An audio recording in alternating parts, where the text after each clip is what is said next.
नरेंद्र मोदी ज्यावेळेला इकडे आल्यानंतर त्यांनी काय सांगितलं, मुंबईमध्ये मराठी माणसाची गुजराती माणसाचं माहेर आहे, मुंबई गुजराती माणसाचं माहेर आहे, मराठी माणसाचं काय सासर. नरेंद्र मोदींसारखी व्यक्ती ज्यावेळेला मुंबईमध्ये येते आणि सभा घेते, सन्माननीय माननीय बाळासाहेब ठाकरे यांचं नाव घ्यायला विसरतात. इतकी वर्षांची तुमची युती बाजूला येत आहे, तिथे नाव घ्यायला विसरतात तुम्ही. आज हे सगळे इकडे सगळ्या आजूबाजूला टावर उभे राहत आहेत. कोणाचे टावर? जैन समाजाचे टावर.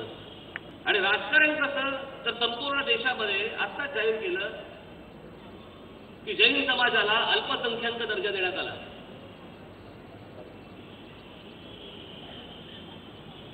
हे कसलं राजकारण चाललंय. आज खरं तर या संपूर्ण लालबाग परळ या भागाबद्दल आपण बघितलं तर मराठी माणसाला आज अल्पसंख्याक दर्जा द्यायला पाहिजे. ज्यावेळेला मी ज्यावेळेला सुरुवात केली त्या आंदोलनाला सुरुवात झाल्यानंतर जवळपास महाराष्ट्राचे 65 टोल नाके बंद झाले. 65 टोल नाके असेच सुरू होते.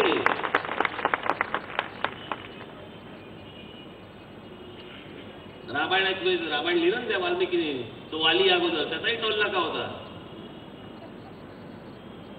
पण त्या वाल्याचा वाल्मिकी झाला हे तिथेच अजून